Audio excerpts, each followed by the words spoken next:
O que que você tem mais aprendido com seus pacientes? Ou o que você mais aprendeu? Boa pergunta, hein? Gostei. Sensacional. Eu acho que hoje o que eu vejo é o quanto que nós estamos doentes dentro de uma sexualidade que se diz muito forte. As pessoas estão vendo muito sobre isso. O que que leva essas pessoas a se tornarem isso? Por que que muitos relacionamentos hoje são frustrados? Por que que as relações sexuais talvez não sejam tão prazerosas dentro de um consultório? Porque dentro do quarto ela pode ser prazerosa, mas dentro do consultório, às vezes, ela não é tão prazerosa assim.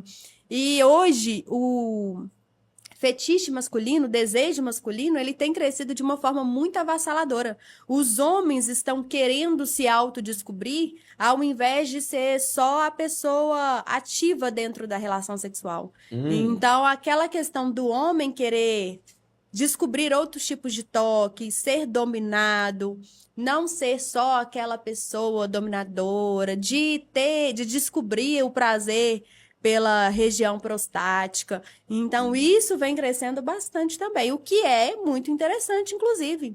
É até interessante você ter entrado nesse assunto, porque assim, a gente vê que há um embate muito grande na internet com relação à sexualidade, principalmente com a questão da identidade de gênero, né? Essa questão da pessoa se definir alguma coisa, que nem a gente... O hype agora é esse negócio de boiceta, que não sei o que significa isso. O que é boiceta, sabe? Cara, mas eu acho que tem diferença de gênero. Mas eu vou entrar no argumento aqui, Por peraí. causa que eu te fiz uma anotação aqui, mas pode falar. Peraí, eu vou entrar no argumento. O que acontece? Tá esses debates de gênero, e eu vejo que os homens estão, talvez até com um pouco de dificuldade de encontrar a sua própria identidade com relação à sexualidade. Porque há muito tempo, durante os últimos anos, até o Homem das Cavernas, o homem era o dominador, a mulher a fêmea, a presa, né? Que a galera fala de forma grossa, né? Você acha que hoje os homens estão mais confusos com relação à sua sexualidade, no caso? A sua prática, por exemplo, a crítica do beijo grego. O homem recebeu o beijo grego, por exemplo. Você acha que os homens estão mais aceitando isso ou não, por exemplo? Não tô recebendo aqui. É só ajustar aqui o cabelo. Foi? Não, não foi. Ei, tá me ouvindo? Não, não tô. Peraí, deixa eu ver. Fala aí. Ei. Foi. Foi, aí. Foi. Show de bola. Eu acho que existe essa certa insegurança, principalmente do lado masculino, onde a mulher toma um perfil de dominadora dentro de uma relação sexual. E isso pode assustar o homem e ele pode se sentir fragilizado dentro daquela relação sexual devido à sua postura que não está sendo executada como socialmente as pessoas ditam que devem ser, né? Porém, entretanto, às vezes isso vem de um certo conforto com a pessoa que você está se relacionando. Então, o beijo grego, sim, hoje em dia os homens eles têm um índice maior, inclusive isso eu posso afirmar clinicamente, porque eu recebo muitas pessoas que hoje se sentem e gostam de ter o beijo grego como rotina de uma vida sexual. Então, dentro do relacionamento, hoje o homem hétero, ele está disposto a sentir prazer na região prostática e na região anal e tá tudo bem. Ok, aí me fizeram uma pergunta recentemente que foi o seguinte: o homem que sente prazer na região, ele continua sendo hétero? Eu acho que... Vai lá, eu quero que vocês respondam. Então, beleza. Então, eu acho que, tipo assim, ó. Eu acho que o cara continua sendo hétero sim, né? Porque é uma... Assim, eu vou responder sem nenhum viés moral. Tipo assim, que às vezes o pessoal tá achando assim que eu... Enfim. As pessoas estão achando que você gosta de beijo grego. É isso que elas estão pensando. E tá tudo bem. Então descobrimos que o Lucas gosta de beijo grego. Pronto, já tem meu corte. Olha o corte da Bacuque. Então eu vou te dar um outro... Eu não acho que o cara deixa de ser hétero, sabe por quê? Porque é o seguinte, é uma intimidade do casal, pô.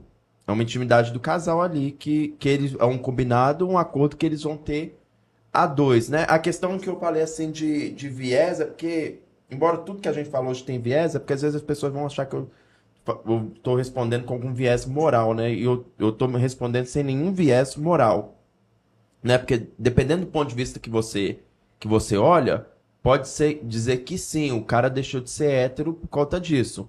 Mas se você olhar sem nenhum viés moral ou questões, principalmente vertente religiosa, né? Sem sabonetar, vertente religiosa, não, diria que não. Porque é um combinado ali que o casal vai ter entre quatro paredes para sua intimidade, para obter prazer. Então, é lícito, entendeu? Eu acho que não se torna homossexual ou perde sua heterossexualidade por conta disso. Vai lá, Emanuel! O cara que recebe beijo grego é um gay.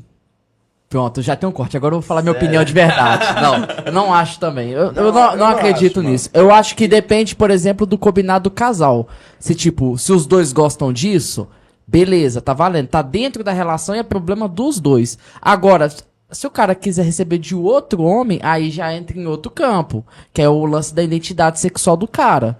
Na minha opinião, pelo menos com relação a isso. Eu acho que também, tipo assim, velho, eu acho que também isso, eu acho que não define literalmente se o cara Não, mas a gente, aí, o que é ser gay, por exemplo? Porque o cara pode, por exemplo, só entrar numa aventura sexual e zarpar fora, saca? Então não dá.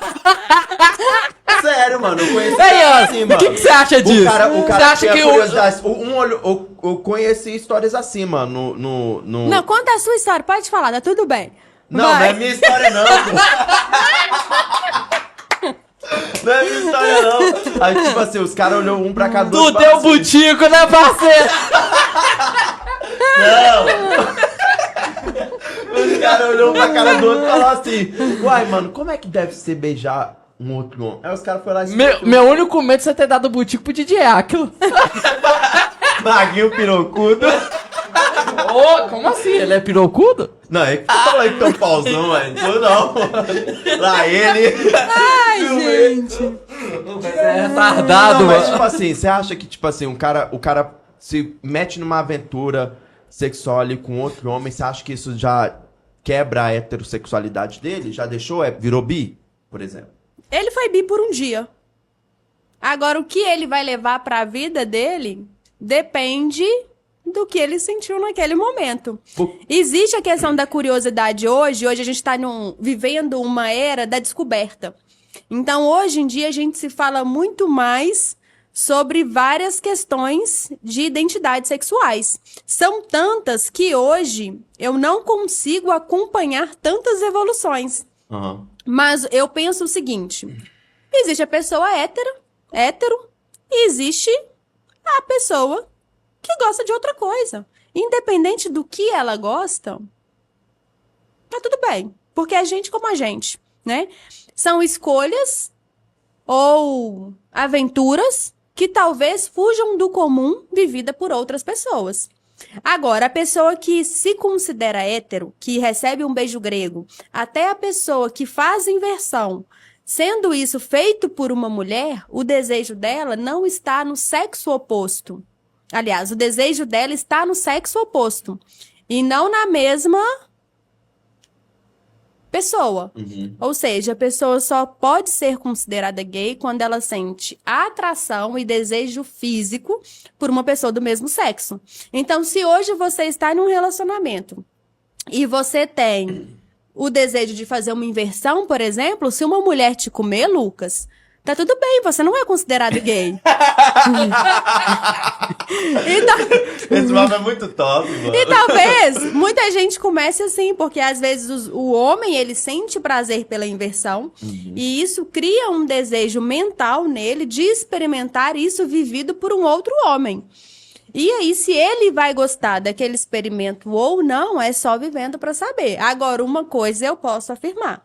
A região prostática, né, a região ali próximo à região anal do homem, é uma região que tem muitas terminações erógenas que são super prazerosas.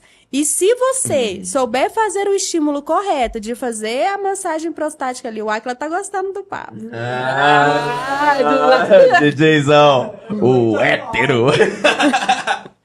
Se a mulher, ela sabe usar isso aí a favor dela, ela pode ir trabalhando um passo de cada vez para conseguir estimular uma coisa que talvez o casal ainda não tenha alcançado.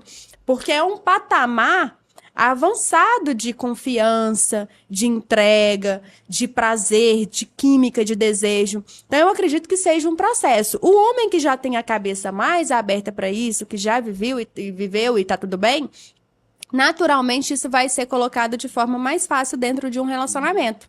Porque o nosso corpo dá indícios de muita coisa, né? E se a mulher sabe ler um corpo, ela vai entender, e a mesma coisa serve para o homem. Eu quero pontuar umas questões aqui do nosso bate-papo agora, que a gente tá falando desse negócio do cara inverter, né? Ele sair da parte ativa e pra parte passiva. Tem 2 pontos que eu gostaria de colocar aqui na mesa. Você me falar o que você acha, né? É a questão, por exemplo, que nem eu vi lá no podcast do famoso lá do Whindersson Nunes. Ele falou assim, pô, mano, ele falou no podcast do Flow, onde que só o Igor tava apresentando. Eu tenho atração pelo feminino. Então, tipo assim, se eu ver uma trans que ela é feminina, por que não? Por que eu não viveria a experiência? Por isso que eu acho que, tipo assim, um cara, pelo fato de o cara viver ali talvez uma aventura, isso não é vetor final que fala assim, perdeu sua heterossexualidade. Porque às vezes o outro homem que ele tá se envolvendo, ou a trans que ele tá se envolvendo, ele se atrai pela estética feminina. E se aquele homem, que tem homens que tem a estética feminina e trans, né? Ele pode ir lá e falar assim, vou lá experimentar. E a questão também de inverter. Eu acho que, tipo assim, nem é porque, se eu entendi bem, né? Nem é porque o cara tem interesse de sentir o que é ter um homem comer nele, vou falar dessa forma. Comer nele. Eu acho que é, tipo assim, é mais por conta eu acho que é por causa mais que a mulher não tem um órgão que penetra, né? Então, eu acho que o cara, ele sente... Eu acho que talvez o cara sinta realmente tesão por ver uma mulher comer nele, mas... Ou sentir uma mulher comer nele. Mas como mulher não tem pênis, né? Isso só seria possível se você usar, talvez, aqueles cintos que tem pênis, né? Isso. E não por causa, literalmente, que o cara queria ter experiência com outro homem. Mas o cara se apaixona pela estética feminina, né? Pelo corpo feminino, e gostaria de ter essa sensação inversa, né? O Emanuel tá olhando, te julgando. Eu só queria pontuar isso. Jamais! Na verdade, o Lucas tem até fãs agora, uma tal de Camila. Sou fã do Lucas. Provavelmente já quer fazer inversão em você, Lucas. Vamos manter o respeito com o pessoal do comentário. Tamo junto, Camila. Tamo junto, Camila. Obrigado por falar que gostou de mim. É isso aí, ó. Ela falou que ama fazer beijo grego. E falou que a Ana Flávia é a melhor terapeuta tântrica. Provavelmente deve conhecer a Ana Flávia aí. Ou é cliente da Ana Flávia. Eu não sei qual Camila que é, mas muito obrigada. Gostei. Continua aí com a gente, tá? E manda pergunta, gente. Manda pergunta, interage aqui com a gente. Manda sua dúvida, coloca situações. Manda um problema do seu relacionamento. Manda um caso da sua vida sexual que a gente vai interagir e vamos responder aqui. E o bom é que os meninos aqui têm a mentalidade aberta. E aí a gente vai aprofundando no assunto. Nossa, eu tiro todo o filtro aqui meu e pergunto qualquer coisa na mesa do podcast. Isso aí, a gente tem que fazer isso. Às vezes a dúvida de um é a dúvida de muitos, né? Mas isso aí que eu tô relatando é sobre relatos de pessoas que eu... Um amigo seu, né? Não, várias pessoas que eu convivi na minha vida, assim, né? E eu fui conversando com essas pessoas, desde a minha época do ensino médio, lá do 2º ano do ensino médio até então, que eu fui conversando com as pessoas, que eu fui me abrindo, né? Pra ter diversos tipos de papo. Que antes eu não tinha abertura pra ter, né? Eu fui me abrindo, fui parando de diminuir no meu sensor de julgamento. Aí eu fui entendendo um outro mundo, né? Que tipo assim, fui aprendendo mais, né? Tanto é que essas percepções que eu tô trazendo aqui são de pessoas, colegas de vida, pessoas que passaram pela minha vida e relataram essas histórias. Eu falei assim, pô, mano, que interessante, né? E isso é legal, porque hoje a internet chegou de uma forma tão avassaladora. ela chegou dominando um espaço tão grande até hoje dentro da sexualidade, que isso te cria curiosidade sobre muitas coisas, às vezes sobre um assunto que você talvez pensou em nunca ter interesse. Às vezes não para você, né? Mas para entender o que acontece com outras pessoas. Às vezes você tá ali, você tá assistindo uma pornografia, às vezes não é o pornô que você tem costume de assistir. Mas aí te dá uma sugestão de um vídeo aleatório. E você assiste aquele vídeo. E aquilo ali fica guardadinho lá na sua caixinha, lá no seu cérebro. E isso ali pode vir à tona algumas vezes e talvez te dar algum sinal de curiosidade. E isso pode virar um desejo, que pode virar um fetiche, que pode vir ser realizado. E isso acontece em várias questões sexuais e até de relacionamento mesmo, né? Então, hoje a internet, ela traz muito isso também, de curiosidade, de desejo, de fetiche. Pode continuar. Sério, pode. Você citou no ponto da pornografia, e eu torno a perguntar isso. Eu já perguntei nos programas anteriores, mas eu quero saber da Ana Flávia de hoje. Qual que é a sua percepção? Você acha que o pornô, ele é 100% prejudicial ou ele faz parte de um processo de